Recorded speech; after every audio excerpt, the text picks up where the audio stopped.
both in the room and online, I'm told. And welcome to today's seminar titled Gearing Up for the Splinternet. My name is Joachim Bernberg. I'm a research director here at the Swedish Entreprenörskapsforum, and I'm responsible for our projects on digitalization and tech policy.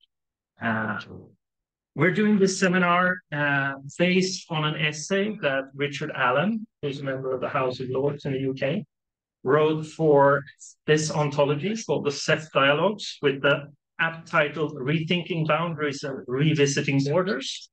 We're also relaunching Richard's essay as a standalone policy paper today. So anyone who's interested in reading the paper or checking out the other contributions to the anthology, you can find them on our website under the file publications. So the agenda of today is that Richard is going to introduce his essay on the splinternet and what it means that we're starting to regulate the internet as it is becoming increasingly economic and socially important. Following that, we're going to have a very interesting panel discussion with 3 participants. I'll introduce you guys when you come up after Richard's introduction.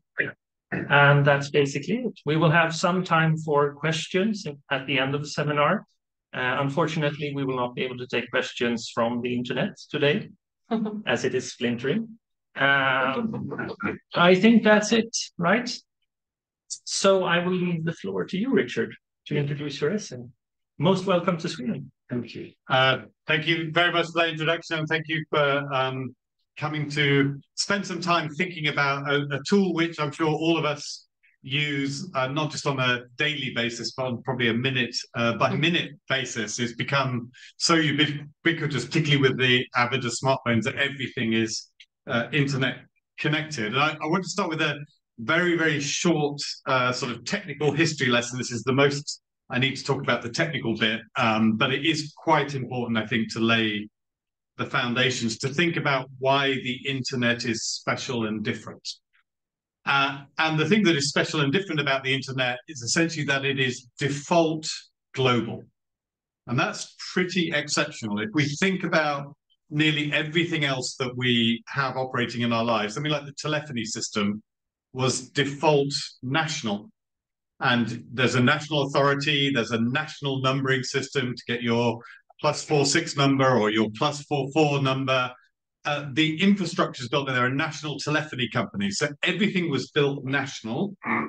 And then over time, the national networks were connected to each other to create a global network. And you think about some similar sort of things operating in things like broadcasting, in media, where newspapers are local, regional, national at most, and occasionally will produce an international edition. So that's how we've always operated. And then along came this technology, which is different, that even though it has some national elements in it, you can have a .se domain, you can have a .uk domain, those were just window dressing. They're not real. They didn't in any way constrain anybody to a national border. I understand the .se domains are hugely popular for certain types of business that want to end in that. Although the example I like is the small Pacific nation of Tuvalu, which is defined .tv, and Tuvalu sells a lot of domain names to businesses that have no intention of operating in the market of Tuvalu, but have some kind of TV network they want to broadcast globally.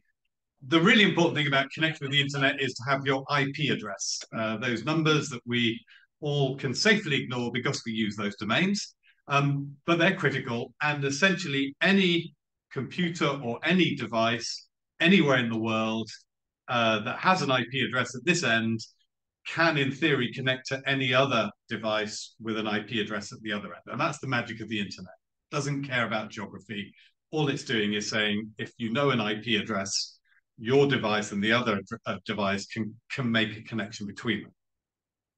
And what that meant in practice was that when you create a web service, and again, this is just reminding us how exceptional this is. I create an online server. Actually, these days, I could run a web server on my mobile phone. I connect it to the internet, and anybody else on the internet, by default, can connect to my web server. In fact, if I want to stop them, I have to take extra technical measures to say, please don't accept connections from people in this country or that country. And that's what we'll get to. That's the meat of what I'm talking about. But we've had this default global on model for the internet, exceptionally as a technology. In the early part, in some cases, that was supported by regulation. So not just was regulation not trying to stop that from happening, it was actively encouraging it.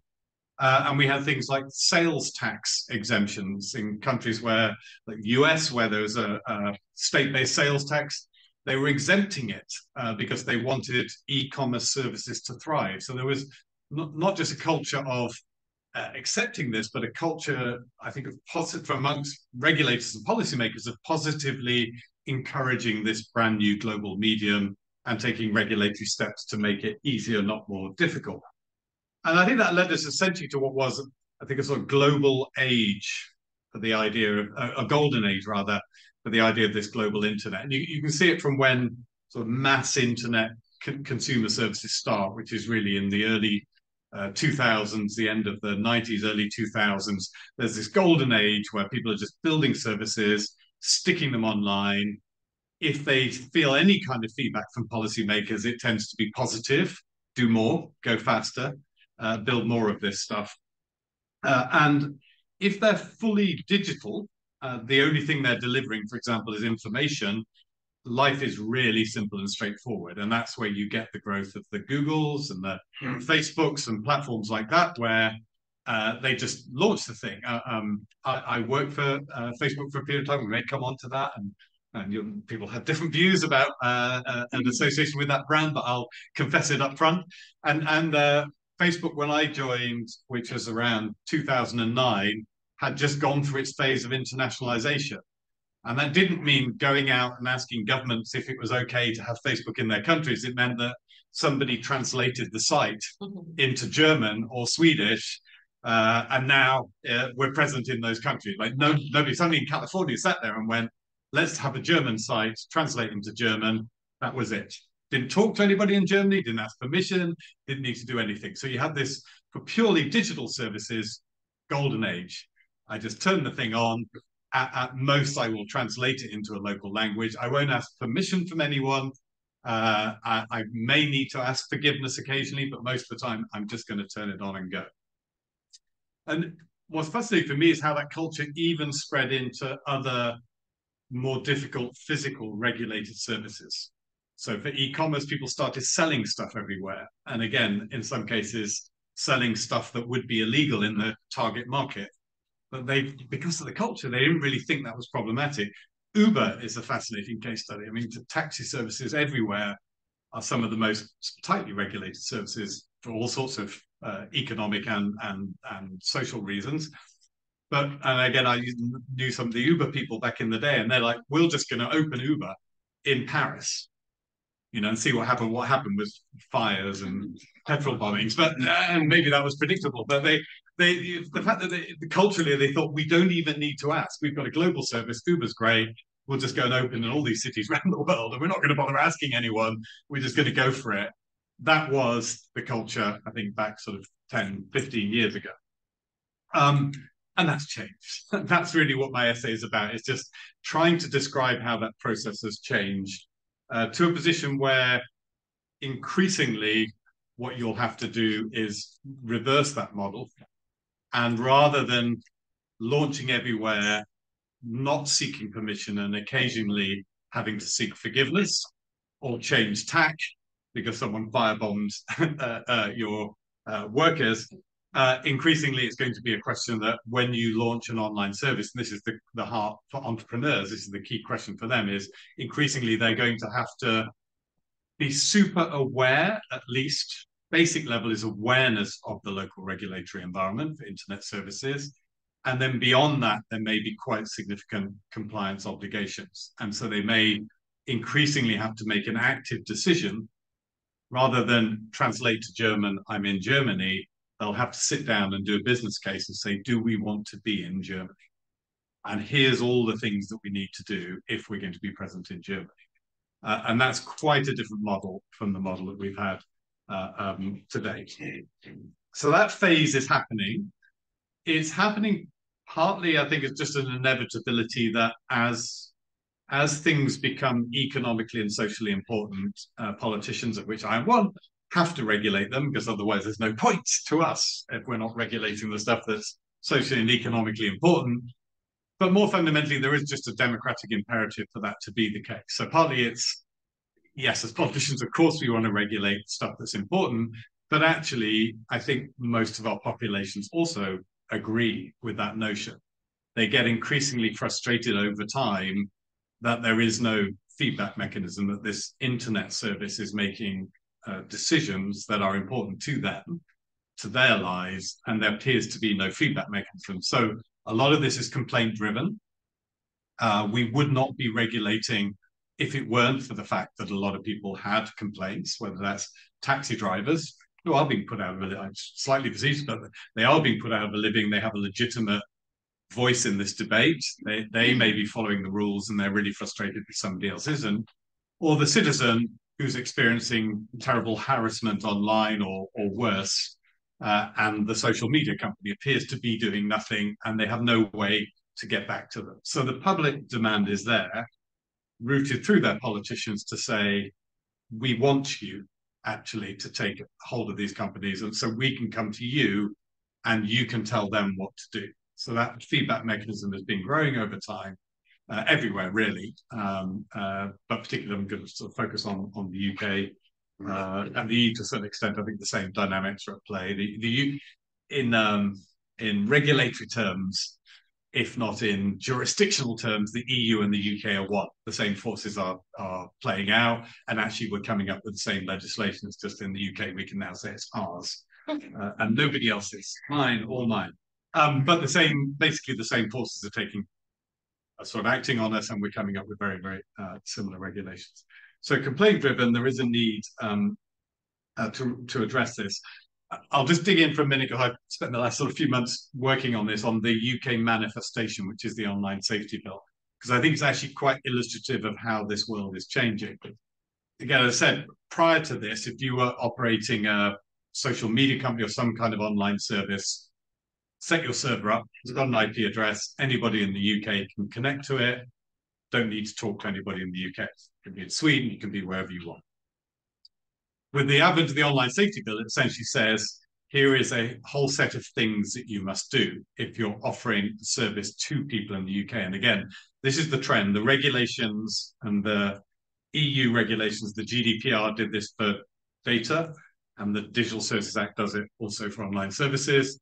They're very clear that they don't care where you are as the service provider. They say, are you offering services to people in my country? And if you are, I'm going to regulate you. And again, we shouldn't sort of shy away from how revolutionary this is. I mean, historically, countries regulated their own businesses, and it was seen as really offensive for some third country to try and regulate your businesses. And now this has become incredibly normalized because of the internet, arguably. It's become incredibly normalized that American companies in particular, that's a lot of the dynamic, are going to be very heavily regulated by European and UK regulators. And interestingly, the US government hardly squeaks about this. Occasional little complaint, but go back 20, 30 years, the idea that Europe is regulating a big American brand would have been really offensive, but we've moved on. So what will happen is, wherever you are in the world, you've set this company up, you have a reasonable number of UK users, and the UK is defined as a significant number. We haven't put a figure on significant yet, but assuming you've got people in the UK using the service, what will happen in future is you will get a communication from the regulator, and the communication will say, our regulator is called Ofcom, it will say, here's a whole list of things you have to do risk assessments, you have to provide us with information, how many UK users have you got, how many of them are under 18, what kind of services do you offer, whole bunch of requirements, which again, having worked at one of the companies, like even telling a government how many users you have in their country would have been deeply offensive, and you would want to say no. But now you'll be told you've got to provide all this information. If you don't provide it, you can be fined and possibly be sent to prison. If you provide it but you lie, you can be fined and possibly sent to prison. If you're outside the UK, it's going to be quite hard to enforce that. But if you're a serious company and you want to list on a stock exchange, you ain't going to defy the law. That doesn't look good if you're actually any kind of serious company. So if you're complete cowboys, you might just ignore this, but any reasonable business trying to make money will feel they have to do it. So they have to provide all this information. They have to do risk assessments. They have to meet a whole series of obligations, and you have to pay money to the regulator, because the regulations, the British taxpayer is not going to pay for your oversight. You're going to pay yourself for your own oversight.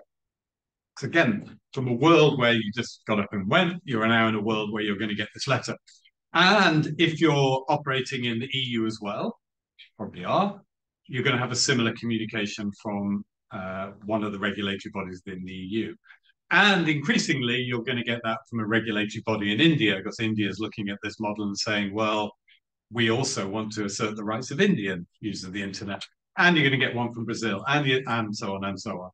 And if it's a very small country, as an online service, you may feel, don't really care about that. But all of the major markets, you're going to have to conform to whatever it is they ask you to do, or your business is not going to succeed. So you're sort of building up this whole collection. You have got a choice. If you think that a market is not worth it, then the only way, actually, if you look at the UK law, and I think increasingly for other laws, it'll be the same, the only real way to protect yourself is, go back to the beginning, I said you can take active steps to not allow users in from a country. So when someone arrives at your service, you check their IP address. This is not perfect, but it's pretty good. If it looks like an IP address in the UK, you say, sorry, you can't access it. And you shut them out. And if you want to see an example of this, actually, sometimes if you're browsing US newspaper sites, particularly local ones, after GDPR, there's a number of those that will put up a block now saying, you're coming from the EU, we're not GDPR compliant, we don't want to be GDPR compliant, so sorry, you can't access our newspaper. So it has happened to a certain degree already. We may see that happening much more at scale, because that's the best way from the service provider's point of view to protect yourself. You don't want to comply. Costs of compliance aren't worth it for the number of users in that country, but you also don't want to go to prison or be constrained from going on holiday in case you go to a country where they've got the extradition treaty to the UK. So you put the block up. So that may be one way to get around it. If we thought, so that's the sort of negative. In the negative future, we end up a more dystopian future where lots of services have these blocks up, where our choice as users restricted, and where the business providers end up having to offer to far fewer markets than they would like to, because of all these regulatory constraints. In the happy version of this, and I'll close out on this before we go on to discussion, the happy version, we end up, yes, countries do need to assert their rights. Yes, citizens are expecting their policymakers to regulate these entities. But we end up with a bunch of rational regulators who in particular aim for something, and this is the one word I would sort of throw out there, the notion of interoperability, which actually is the whole thing that underpinned the internet in the first place. The whole rationale for building the internet was to make disparate computer systems interoperable, to allow them to talk to each other. And in regulation, we can do that. We have a choice. There's a choice, which is, the UK is at the heart of this. Does the UK, are we so determined to not be the EU that we want to put lots of things in our regulation that are completely incompatible with stuff that's in the European Digital Services Act, even though they're both trying to do the same thing? Bad version. Or the good version, do we go, look, we're trying to do the same thing, let's make it as interoperable as possible. So when we do a risk assessment, let's make it so that the risk assessment you do for the EU and the UK and India and Brazil and everywhere else, that the same risk assessment is accepted everywhere. And that's the sort of happy path back to a world in which we are jurisdictionally splintered, but from a compliance point of view, remain more coherent. And that's the bit I think is still like massively open and very, very political. It will depend, to say, crucially on whether the policymakers in each country value that interoperability. And if they do, they'll seek it, because I say in most cases we're all trying to do the same thing, or whether they value this notion of I'm special, I'm different, I want to be different, I want the companies to dance to my tune. So I'll leave you that notion of interoperability as perhaps, I think the splinternet is inevitable from a regulatory point of view. I don't think there's any turning back.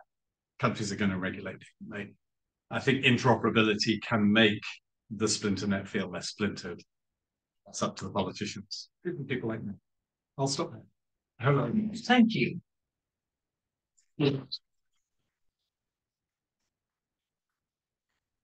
So let me, before we invite the panel, let me try to take you off the happy path. Yes. The legal scholar Jonathan Citrain wrote in 2008, The Future of the Internet and How to Stop It, in which he, and I'm paraphrasing here, said that it might turn into cable TV. Yeah. Is that the future you're seeing here? I think there is a possibility.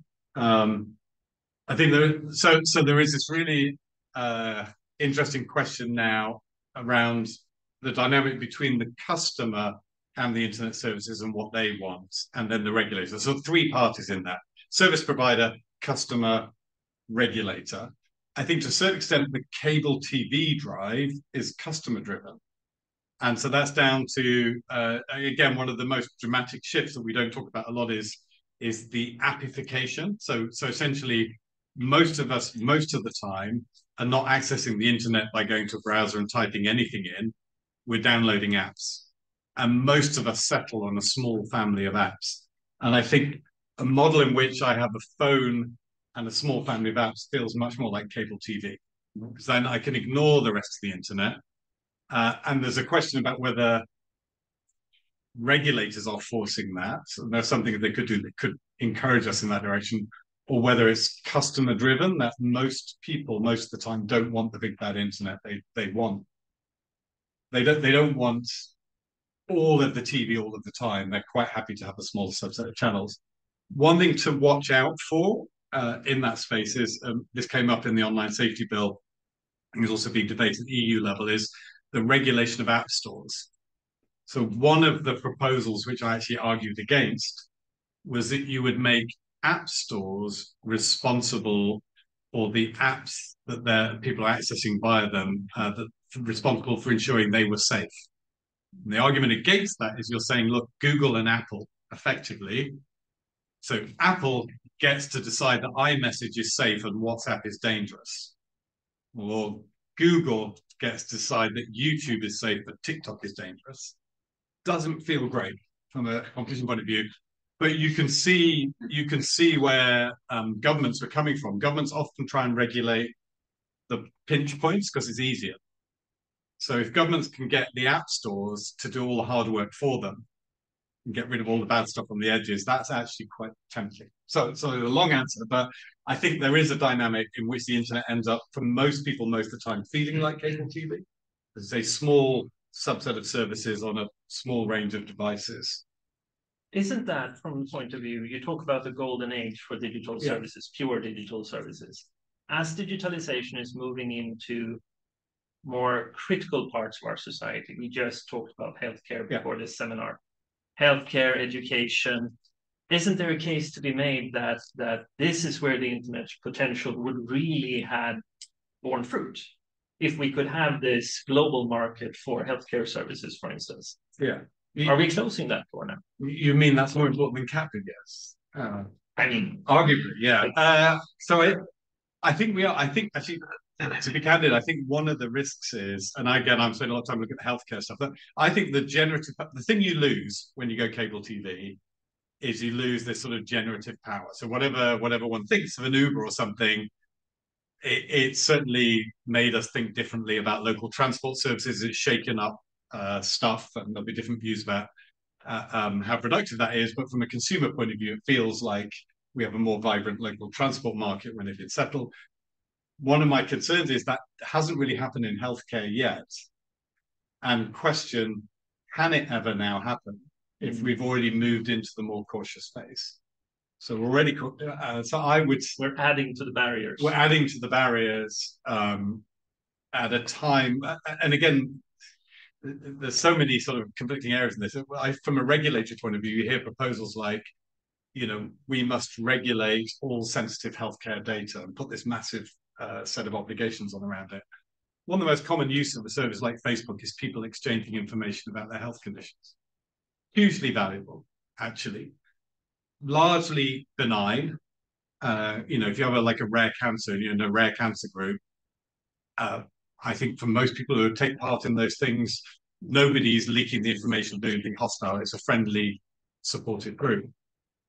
Probably already illegal under GDPR, and potentially becomes even more illegal with some of the additional regulation we bring in. So you see where I'm coming from. I would like the generative power of people being able to set up health fora and exchange information, and if there's no harm, not prevent it.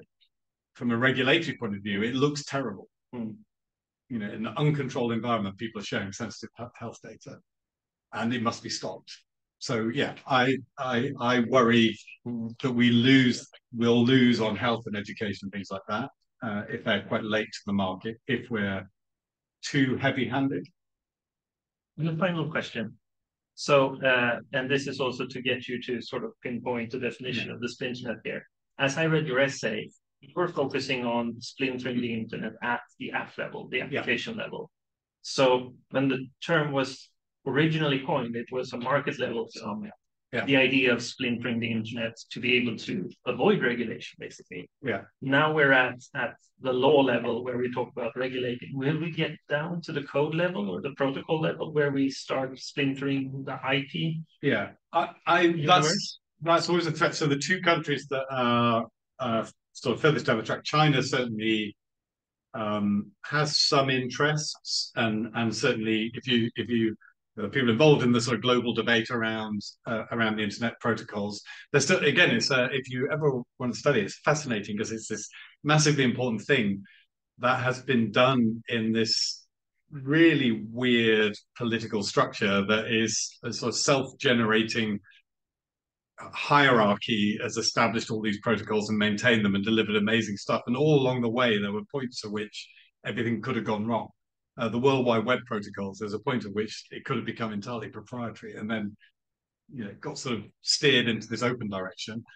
China is the country that is most active in trying to enforce certain protocols that would allow for more separation.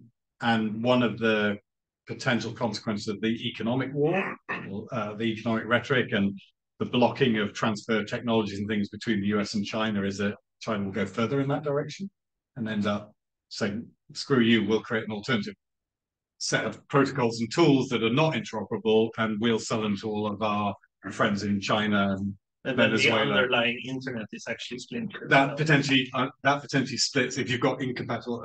You've seen a tiny sliver with the Huawei phones that sometimes do things that are not acceptable on other people's networks, and so you could go a lot further with that.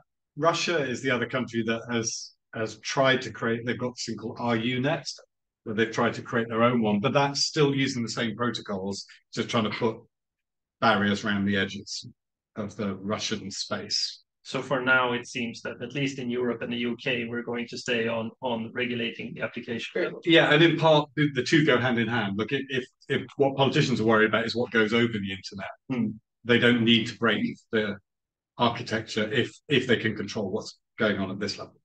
They don't need. My worries think mine. In order to achieve their objectives. All right then. So let me welcome the panel up. We have Carola Ekblad, who is digital policy analyst at the Confederation of Swedish Enterprise. I have to look at my notes since everything is in English all of a sudden. Welcome up. Thank you. We have Erik von Pistolfors, who is the head of the Department of Economic and Political Reporting at the European Commission's representation in Sweden. I got that right? And we have Jakob Hallgren, who is the director of the Institute of International Affairs. Welcome. Thank you. So I'd like you guys to start by reflecting. You've read Richard's essay and you also heard him speak here. What's your view on the splinternet? Is it inevitable? How can we leverage it? Is it already here? Is there something we need to talk about in the room, or is this old news? Let's start with you, Carol. Thank you. I did get a few minutes or Or should I just You have short? a few minutes. Yes, okay. I'll start staring at you. It's too many. Yeah, thank you. So I did read this report, very interesting. Thank you very much. I was going to add, because I unfortunately agree with what you're saying, you worry, but I would like to add a few words on one quote. It was actually in the conclusion, which says, "There may come a time when the regulatory demands in the market cause a large company to question its presence there."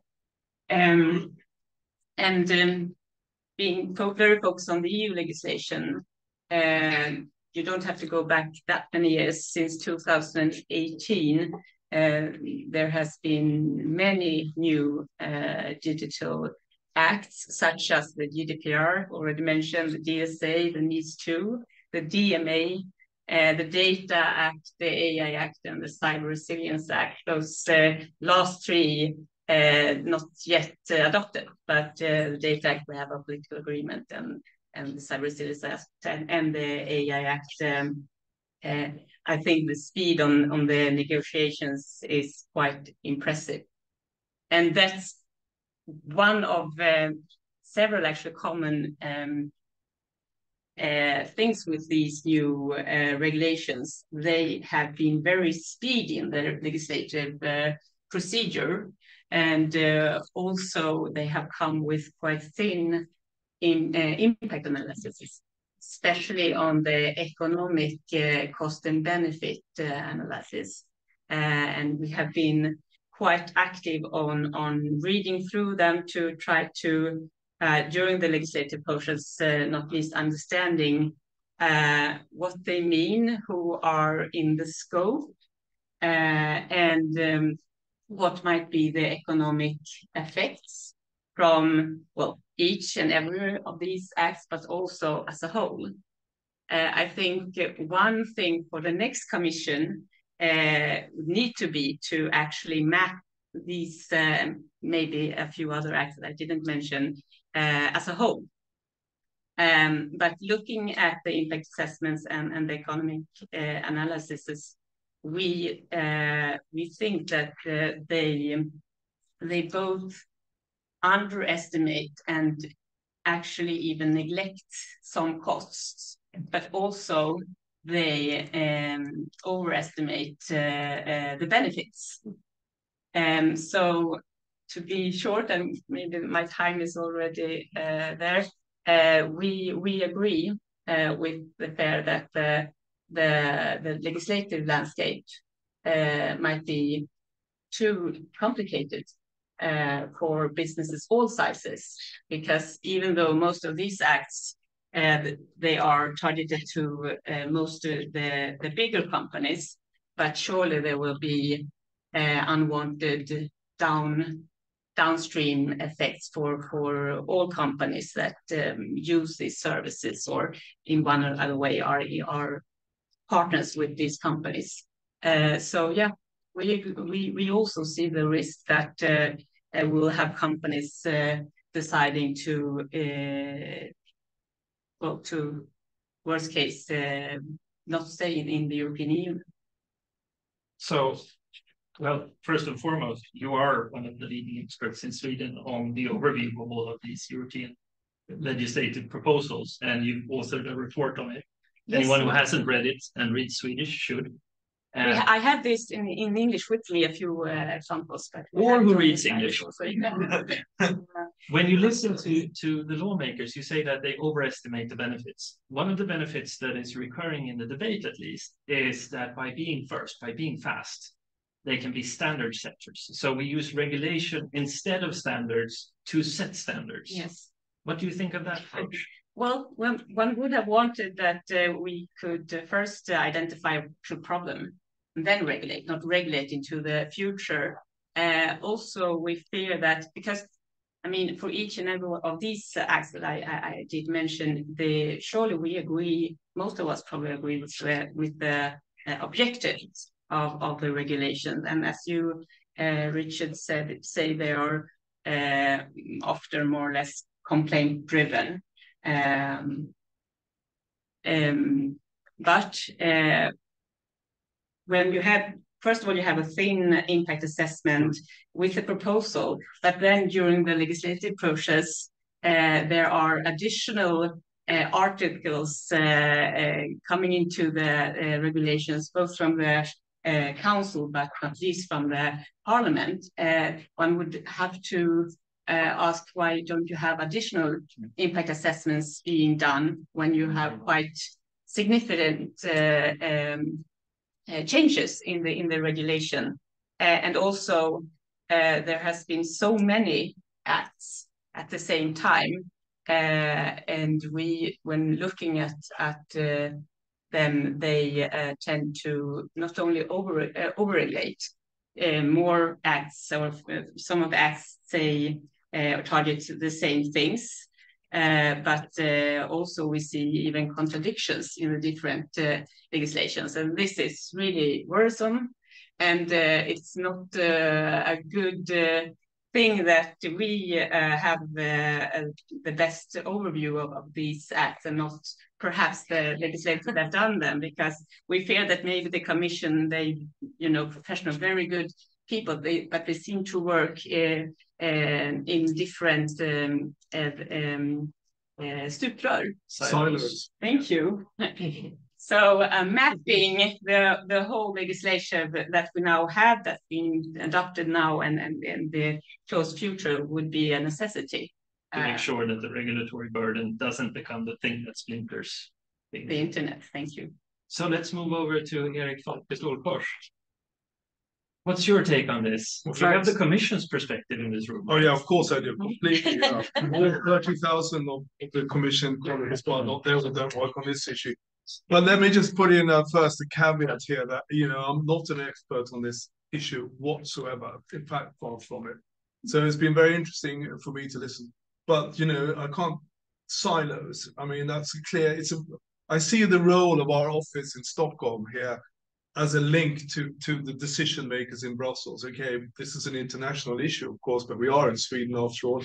Our service that we can do here, I mean, I'm not going to have a view because I don't really have a view about splinternet as such, but our added value as Commission representation is to bring people such as yourself, Carola. You can have my 3 minutes anytime, and sort of help decision makers in Brussels get the perspective, the wider perspective, so that they move away from this whole silo way of thinking. I mean, and I've seen it in other policy areas that I've been working on since I arrived back in Sweden after 26 years.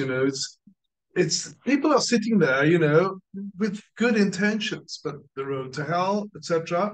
Is one side. The other side is that they're dying to get into touch with people who actually have views who can help them formulate whatever it is that will then morph into a regulatory framework. And I think that's the essential part. It's very often overlooked. We provide that service. We can easily organize roundtables. We've done it on the forestry sector. People came from Brussels, listened to various stakeholders in the forestry sector in Sweden, and came away saying, thank you very much. We have a much clearer view of what the situation is in Sweden. Okay, Sweden, maybe the Swedish perspective is not entirely applicable to this issue, but I think we're at the forefront, very innovative country, highly digitalized.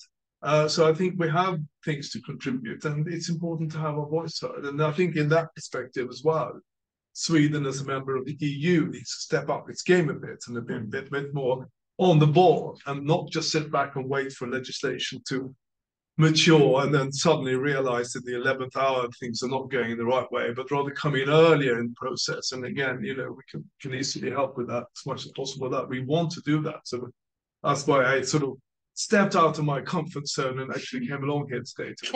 I'm very glad that you're out of your comfort zone.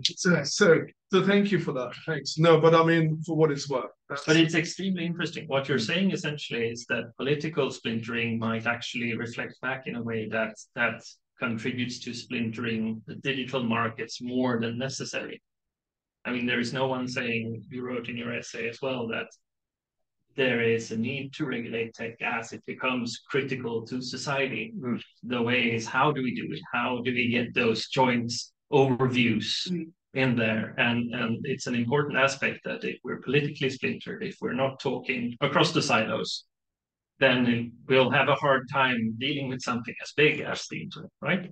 Absolutely. I mean, there are technical silos and then there are political silos. So I think that's it's very dangerous mind ground if you have to tread very carefully. So you really be awake and aware of what's going on. That's for sure. Jacob, moving over to you. Thank you, Joachim, and thank you, Richard, for the invitation and for the excellent essay and presentation. I think I'll take an even wider view. I'm from the Swedish Institute of International Affairs, UI. So what we're looking at on is really geopolitics, I would say. You mentioned politics a couple of times. You mentioned consumers and individuals, but there are also state and state actors which affect this and are, I'm sure, adding to what we call the splinter net. And really coming from a practitioner's perspective and also an analyst and researcher perspective, having been both a diplomat and now head of a think tank, a research institute, I'd say that these are issues that preoccupy us the whole time. And you'd say, even argue that the splinter net is an expression of a much bigger and wider trend that we're seeing in the world today. Because the way we analyze how the world is developing is that we've seen a paradigm shift from collaboration and cooperation, the golden age of internet, as Richard said, to a much more geopolitical and confrontational logic governing the world, while that collaboration logic is of course still around. You might, if you exaggerate, you can talk about unipolarity, going from unipolarity during the post Cold War era in the 90s and noughts to a multipolar situation right now. And I think that this has grown over a long time, essentially with China's rise, but it became incredibly apparent, or I think for all, with Russia's full-scale invasion of Ukraine. China choosing to go to the BRICS summit, but not to the G20 or the United Nations General Assembly is another little expression of that, I think. And this, of course, affects the internet or the internet, as said, but it affects also trade, wider economics, research, AI, as mentioned in the wider report that you prepared before this. And I think you could say that all of these expressions of societal advancements, as the internet is, have become weaponized in ways. Now I'm taking on this wider global and geopolitical kind of lens. And I mean, for instance, the fact that Russia as a market has been, or at least there's been attempts of sealing that off altogether. Now it doesn't work totally, but from the West and the OECD perspective, it certainly has. With its first attempt ever done, and just imagine trying to do that with China, which I think is something that scares us all. And you already mentioned, Richard, how there's been attempts in the kind of deep down technological kind of programming sense to consume or fulfill such a split. I don't think there is a wish or a risk to do that. However much there's talk about decoupling, there is not. People don't really mean that when they say that, because a full decoupling would be such a dramatic and tectonic shift. So, which is why we've settled with the expression de-risking, as you all know. So I think it's important. Essentially, what I want to say, what I want to bring into the discussion is that yes, technology, and in this sense, in this case, internet or splinternet is essentially neutral. It's about how you use it, and it's about historical experiences, possibly grievances, different worldviews, battles for narratives. And if you add economic clout, then you can kind of push your narratives and your worldviews, and then the internet is, in this case, used for that.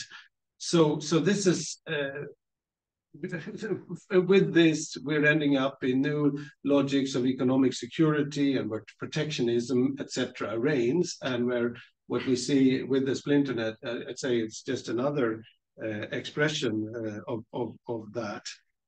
I think that the hope here, not just adding, pessimism, pouring that on the floor here, is that there is also realization that collaboration has for the longest time been, and trade has been the magical key that has led to prosperity, which goes for China, which wants to achieve the $50,000 per GDP per capita as in Europe, and that's why the tendencies for collaboration and tendencies going against the full splinternet will maybe become an important mitigating counterforce to this. But I don't think in the slightest that we should be naive about what's at play here at the bigger geopolitical level. So that's my little 5 pennies to the discussion. And from your point of view, from an international affairs point of view, economic integration, as you say, is highly valuable to everyone. There is no zero-sum game to it. But that's how we're treating it when we come into this geopolitical tension. All of a sudden, the question is, are American tech companies making too much money out of European customers? Are they taking our money and running? Or are they spying on us? So economic integration has come into a different light in this geopolitical debate, I feel. With that, we've also interconnected so heavily that if we just raise the borders, we tend to harm our domestic markets because we have European firms using the services from these American tech companies or out of Europe tech companies to make it more general. Is there a risk that, Richard, you said something about acting out of opportunity and thinking about interoperability? Do we really want it? Is there a risk that that's not the question? The question is, are we too scared? Are we afraid? And is that why we're cutting the ties to avoid others weaponizing the way they're connected to us? I think we need to be in a whole new way aware of and less naive about those forces that want to control our systems or overtake our markets or whatever, but we also need to realize that the collaboration is possible. So essentially you have to have two thoughts at the same time in your mind. And what we need to do, and especially as a small export dependent and extremely internationally exposed country like Sweden, well, we're part of the European Union, but we're also a country. We need to do whatever we can to promote trade, collaboration, whatever comes with the benefits of internet, with robustness, investing in robustness and resilience, so that we're not taken for a ride, essentially, because that's what ultimately could happen quickly to a small market. And I think we see many expressions of that in Sweden these days, how we're kind of in rough waters currently.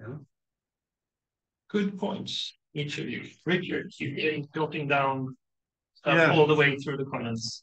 Any comments to the comments? Comments to the comments. This one, impact assessments, I couldn't agree more. There was, in the UK bill, there's an impact assessment that they do these micro sort of detailed ones, and they estimated the costs of compliance for some businesses, small businesses, like, 100 euros, calculated as employing a legal associate at 40 euros an hour for 2.5 hours to read the regulation. The regulation is 250 pages long, and there's going to be thousands of pages of guidance. And you just look at it and kind of go, meanwhile, back in the real world, let's just be honest. It's okay to say, look, the costs of compliance are going to be thousands of euros, because as policymakers, we think it's worth it to keep our kids safe. Well, that's the point of the legislation. But to dramatically underestimate it because you want to get the bill through and pretend it's not expensive, I think it's problematic, particularly when it's cumulative, as you say. And again, we should be really honest. It's okay. Again, it's okay. Cars, we've said you must put the seatbelts in and control emissions and do all of this, and all of that has costs. But society wants it. Here in the internet space, we're still like, finger in the air to sort of make up some numbers and put them in. Actually, for ours, scope, the estimates for the number of companies that will be covered by the new regulation baseline is somewhere between 25,000 and 100,000, we think. Like, that's not great, is it? And that's the online safety. And that's the online safety bill alone. And then you've got all of this. So I couldn't agree more that we need to be really honest about the costs. I actually think you get more respect as a policymaker if you say, you'll find the net zero debate. There's some of this in the net zero debate. If you say it's expensive, but it's worth it, it's better than it's not that expensive, really. And then it turns out to be expensive, and then everyone thinks you're a liar. And yeah, that's not great. For your reputation. So I totally agree with that. Just your point on setting standards in legislation. When I started my professional career in the National Health Service, at that time, there was a standard for global networking called X25, if anyone worked in the field, that had been set by the United Nations, was the standard. And the internet protocol was a dirty industry-led thing that we weren't allowed to use, literally banned from using it. So just a reminder that some of the best standards have come bottom up. And some of the ones that have failed have come top down. So setting standards in legislation is always something to be extremely sort of wary about. Eric, just on the role of community sort of countries into Brussels, I just reflect my professional experience working on tech regulation in Brussels was that the voice of I think what they called they used to be D9. I think the UK used to be in it, but it's never. But the Scandinavian countries, Netherlands, Ireland, it was really interesting actually how when those countries got together on digital stuff, because they are the digital leaders. The data shows these are the countries that have the greatest digital penetration. You always felt the debate was much richer in Brussels, where there was a sort of strong digital first voice, if we put it that way. There are other countries in the EU that were more protect the incumbents. And so, and not people weren't saying get away with it. People care about data protection, all these things, but they just come with a different angle when they're digital first and trying to be innovators. So I'm glad you're here and that voice is still there. It's one of the big, candidly, again, as a tech person, aside from being a Brit, one of the big worries about the UK coming out was that voice would be weakened in some way, because I think the UK was sort of in that digital first camp.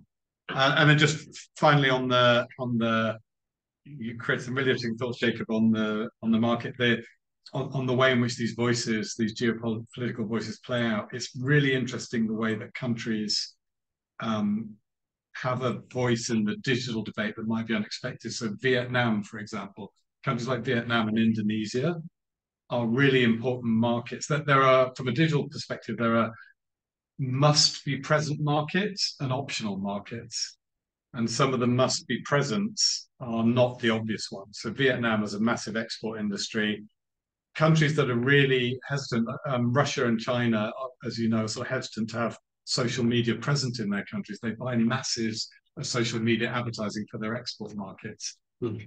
Vietnam is a really interesting market where you have to be there because you can see the growth. Nigeria is, heading to be one of the most populous countries in the world, and will sort of heading to be a market like India is today. And so I think looking through that lens of who's critical and who has influence may throw up some surprises that people don't immediately think of. Carola, you raised your... Yes, sorry, because you mentioned the D9+. I mean, this is so important, especially since the Brexit. The digital frontrunners needs to interact and get a stronger voice. And I don't know if everyone knows that, but we have since a few years also a B9+, actually, business organizations from these digital frontrunner countries have come together, and we actually meet with the government before every D9+ meeting, and we form a joint statement that is published and exchange views. And I think we're now not least focusing quite a lot on the impact assessments again, because these needs to, the legislations that we now have, they have been adopted, decided in such a speed. So the impact assessments, they are not only thin, but they've not really been time to look them through. So this is one of so many areas where the D9+, B9+ could work together to help to see possible flaws in the assessments, be proactive. So I just wanted to mention the B9+ in this We managed to mention except B9. Very, very excellent. Eric, let me throw the ball back to you. From a European Commission point of view, isn't there a case here to try to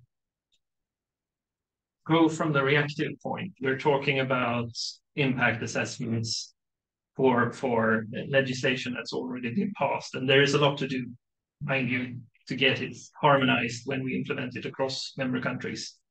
But looking at the next commission coming, how do we better get a debate going on what should go into that commission, or get information about as soon as that commission starts to form? What do we do to be able to be part of the discussion at an earlier stage to avoid political splintering? Okay, well, I mean, there are various ways of doing this, but I think, I mean, obviously, next year, as you know, the European elections for European Parliament. Obviously, this is not going to be, you know, make it or break it issue in the elections, but maybe it's something that some prospective MEPs could profile their campaigns on. I think that's the given opportunity, politically, democratically, to try and influence things and ultimately influence the composition, if you like, of the new commission, and also the future work program of the commission. So I think that there's an opportunity there for sure, that comes up every 5 years, and I think it's very important that's seized. I mean, we've tried to do an analysis. What are the issues that are going to come up in Sweden during the election? I mean, it's nature restoration law, it's forestry, some of the very sensitive things. But there's no reason why, in a highly digitalized country such as ours, another issue can come up. But it's always the joker. There's the joker factor in the European Parliament campaign. You never know what it's. But somebody seizes the opportunity and seizes the space, the narrative space, and brings this to the fore. Then there's all every reason why it can become much more amplified, and we can sort of that way have our voice, make our voice heard. And beyond the election, you said Sweden needs to be more proactive in the European debates. Well, that's my own view. I mean, having worked for since 1996 as an EU official, as a Swede, I've seen how my member state, if you like, was rather reluctant member in the beginning, and now slowly it's waking up. And I think the presidency earlier this year has helped that a lot as well. But that only comes up every 13.5 years, as long as you're 27 members.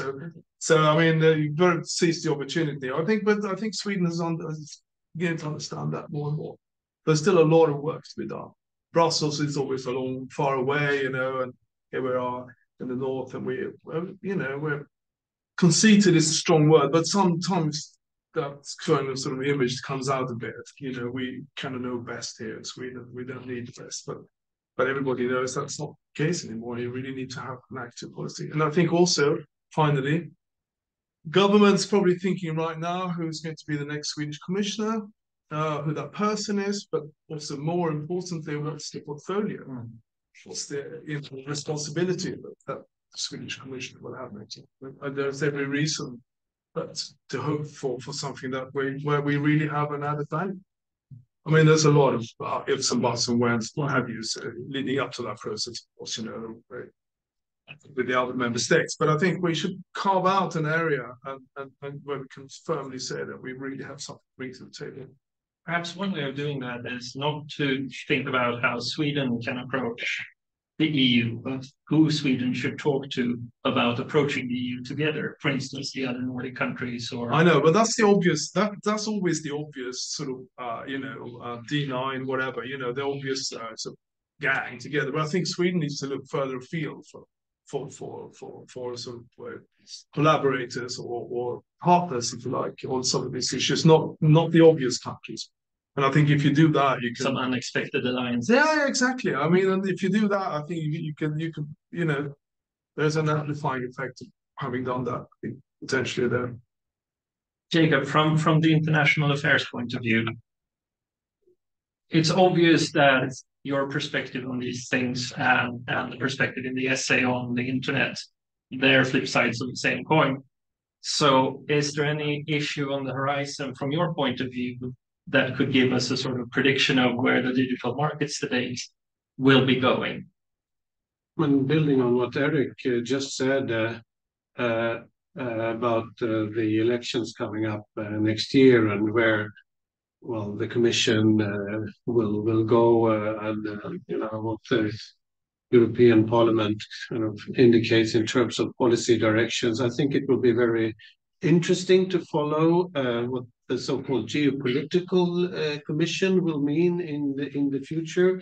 When that was launched by Ursula von der Leyen a couple of years ago, many was just wondering, what does this mean? But I think that has been filled with quite a lot of content, and it has become credible in a whole new way, a whole new realization that the EU as a whole needs to become more of a unified actor, and much more cognizant of the kind of geopolitical tectonic shifts that are happening, with the potential threats that implies.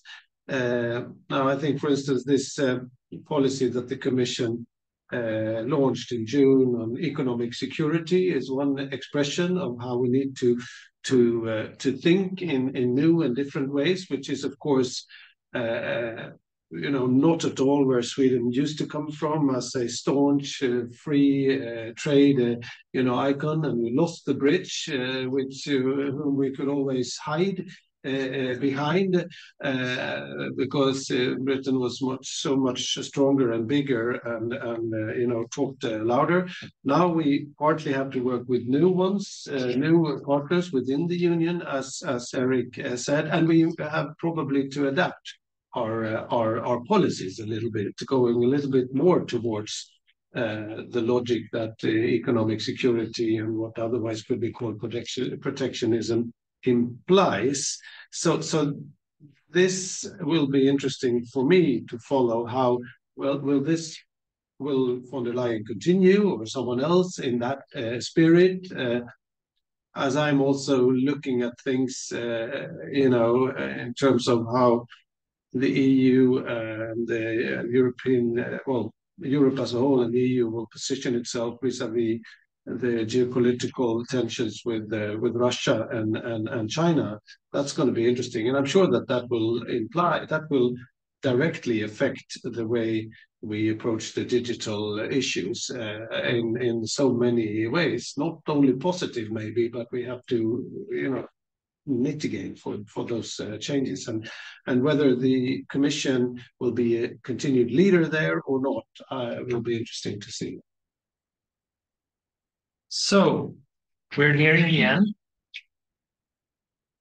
Let's turn over to see if we have some questions in the audience. I saw Jacob, yes, waving his hand. Do I need a mic? Introduce yourself first. Okay. Do I need a mic? No? Good. Jakob Tex, I work for IAB Sweden. That's the first time I said that in English. It seems like the splinternet sort of discussion it was once a geopolitical issue, and now it's a matter of definitions of markets. Are there realistic ways away from the splinternet?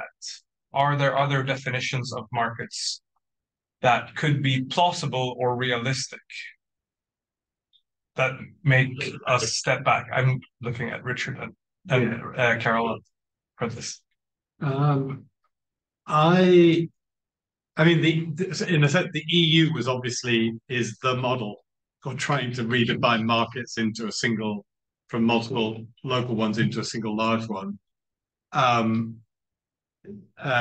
It's hard for me in the current political climate to see that kind of aggregation of markets and aggregation of regulatory frameworks, or combination of regulatory frameworks, sort of proceeding in a positive direction, if I can put it that way, because all of the politics seems to be going in the opposite direction. I try not to imply that it was a negative direction. No. Yeah. But from a business point of view, sure, it would be positive. Actually, what we used to say is when you're looking at my American colleagues, they kind of go, EU regulation, how should we feel about it? And we would have a hierarchy, and the hierarchy was generally sort of national regulation everywhere bad, And then, EU regulation everywhere, good, except where the EU regulation everywhere took the worst of the national regulation and spread it across all the member states. But then it was a toss-up, and you generally have to decide, like, is it better to have one set of bad regulation across 27 countries, or the patchwork? And it was quite a toss-up between those two. The ideal was good regulation once across 27. But either way, I don't think that the direction of travel is towards more agglomeration. So I think you have to plan for separate regulation, which is why I say, for me, it seems like one prize or one test would be, look, if in particular, I'd single these countries out because of their scale, but if the EU, the United States, UK don't really care that much about it, it kind of would be nice, but EU, United States, India, and Brazil settled on a sort of common interoperable framework, that would be pretty good from a business point of view. And then UK aligned with that somewhere along the way. But that's not going to happen formally. It's going to happen, if at all, informally, because technocrats get together and try and align. And actually, IAB, your sharp end of this, obviously advertising, most advertising is global. It's global brands advertising on global platforms to people in all the markets at massive scale I've just described. And so the real test actually will come from your members, whether they're finding that is relatively frictionless because everyone's tried to make it work together, or whether it's massively frictionful. But I wish I could, I don't think formal aggregation of regulation is the flavour of the month. And even within the EU, there are strains and tensions. Unsurprising, again, I did one exercise at one point on freedom of expression in the EU, and I gave my lawyers a set of very offensive statements. And I asked them to say whether they were legal or illegal across the EU, and the variation was just enormous. It's like, you can say this in Germany, but you can't say that in Italy. You can say this is, And so once you actually start doing, like the Digital Services Act, once you start trying to do things like regulate social media platforms, all of that comes up. And it's not necessarily the case that Germans are going to be comfortable having a service regulated in Sweden and vice versa. So I know all the trends seem to be people demanding more localism rather than more convergence. Well, I don't think I can anything. Let me add a question. If and the entire panel seems to be in agreement that we're splintering the internet at some layer, does this mean that the promise of a metaverse or Web3, a new decentralized model, sort of the same promise the internet gave from the beginning, is all of that dead in the waters? Or will it just be, I'll pass it. I can jump in on that, but yeah, I saw you jumping. Yeah. Is this dead? I don't think so. I don't hope so. We did see from the Commission, I think it was June, July, maybe summer, communication looking at what metaverse, or what you call it, Web 4.0, how to, and they're, thank God, in the short run, not talking about new legislation, although they do point at necessities to tackle, but they do point on how to make this happen. They talk about lots of different things that the EU will focus on the funds that's being done. There are special groups looking at good use cases, try to build on that. So this is going to be very interesting to follow. I mean, we have already metaverses, especially in the for instance in the gaming industry, since so many years back. So, but how big it's going to be, and if all of us going to participate, or if it's going to be more to the industrial angle, at least in the beginning, let's see. But this is definitely something that the next Commission will work. So a potential counteracting force. Hopefully. We had another question from the audience. Eva Hagstill, Swedish Agency for Economic and Regional Growth. So I would see this in even a larger perspective, because I'm thinking the words deglobalization. So it's the idea of deglobalize the world. And this means then that we have for quite a long time now, with not only with the internet, but also with, for instance, low-cost airlines and more open borders, been able to globalize, see more people, travel more, see each other also online, and ship at least services quite easily around the world, and those who can be shipped online. And now I'm thinking with much more regulatory issues, there will be a deglobalization. And those who will, of course, be affected the most, if we're talking about businesses, is the small firms, which I'm working with in the office where I work. And they will then jump out of the market, because the globalization and the internet decreased the costs to enter a new market. Now we will have no possibly very high costs again to enter the market. And those who leave the first are the smallest one, because they do not have the muscles for this. So this is what I'm thinking. And then the next step then, if we agree that this is a sound way to go forward, deglobalize, who will join the trend then? There will be other areas, I'm thinking, who will also want to do more deglobalization. The environmentalists, the Greta Thunbergs and people who are sitting on the runways at the airports, blocking people to travel, and a lot of things. So I'm thinking more, this will start a new trend in the opposite direction than we have been going for quite a long time. And then the question is this what we want or not? And we had another question, so keep that one in mind. We'll take the other question, and then we'll go the entire round, and you have like 1 minute each to answer everything, give all the answers. Easy. Yes, Måns Jonasson from the Swedish Internet Foundation.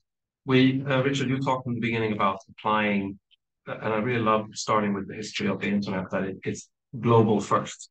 So I feel like we're ignoring one of the major things about this is users can still vote with their feet and leave virtually the country that they are in using a VPN service, using darknet services.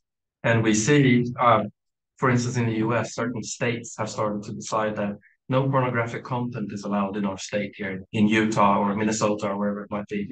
And at the same time that these laws go into effect, the VPN market is blooming, because all these users are buying ways to leave, to emigrate digitally.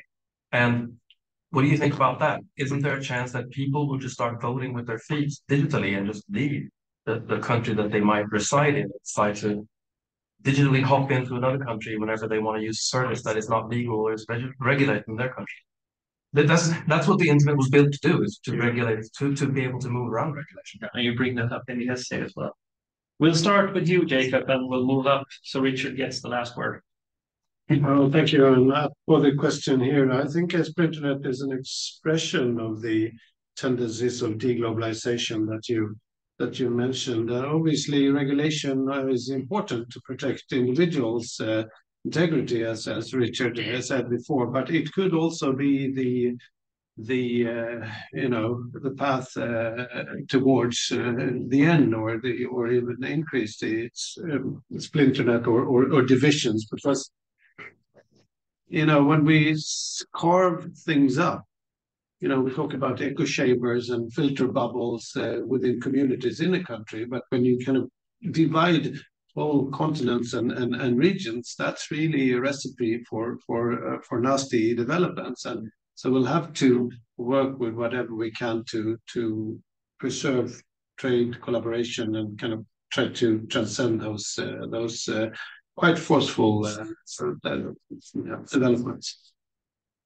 Eric? Well, interesting two questions. I'm not going to reply to them directly. What I can say is that, legislators have itchy fingers.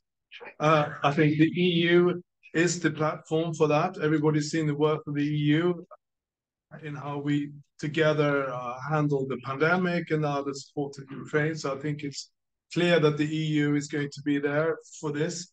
All the more important then, given the itchy fingers, that the input is provided at a timely manner to the decision makers.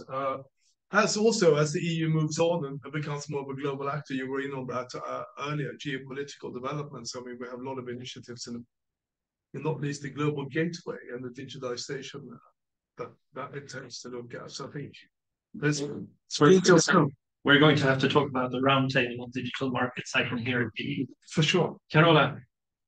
No, I agree. There's a lot of important things being done to help companies also work beyond the EU. And this is, I mean, so important. So, you know, just to fix maybe the small flaws we have in the current legislation here, and then hopefully we could adapt some more global legal frameworks where it's possible, and also those standards that you mentioned, that the bottom-up market-driven standards is really something to look more into. It's, of course, work already being done, but more needs to be done to not have this separation that we fear and that we hear from even might spread to other areas as well. Finally, Richard, no pressure, 1 minute. 1 minute, but linking both questions, every action provokes a reaction. And one of the reactions actually to the increased regulatory framework for smaller businesses is actually that the use of platforms becomes more attractive. So again, from the Brexit front line, it's now really, really difficult if you're a British business to sell into the EU. But the easiest way to do it is to sell through an Amazon or an Etsy or an intermediary platform that deals with all the sales tax and all the stuff for you. So interestingly, and this is not great, and it's not probably what the policymakers wanted, but I actually think the reaction is more and more platforms, big platforms, will sell services to small businesses. So your small business in Sweden doesn't have to worry about all this stuff because someone's going to do it for them for a price. So they'll pay 5 or 10% to this intermediary. That's one of the reactions. The other reaction, you're right, is growth of VPNs and how do you get round things. And then I think it's a really interesting question for policymakers. It came up in our debate, which is, do you see that as a helpful, positive safety valve? Or do you see it as something you've got to get rid of and get down to zero? If you try and have an internet-based, you know, my people in my country can only access this kind of content law, and you want it to be 100% effective, you're China. There's no other way around it. But do you accept it if you know that you're 90% effective? It's fine, because most of the kids in my country and most of the people are fine. 10% of people go around the edges, but I'm not going to worry. I'd say that's a more democratic reaction. If you recognize the thing which lawmakers with their itchy fingers often don't recognize, which is laws rarely prevent the thing they forbid. I don't know if those are cheerful last words. And you just need to, in a democracy, you need to recognize or accept there is a trade-off, if you're a democracy, about how much you're allowed to let people go round. And the more you press down, the more they'll go round. It's like a waterbed. I'll leave you on that. Thank you so much for listening. You are here. You are joining us on the internet, or the splinternet, as it were. And thank you enormously to our panel and to Richard for coming to Sweden and talking to us about this. Let's give them all a warm hand.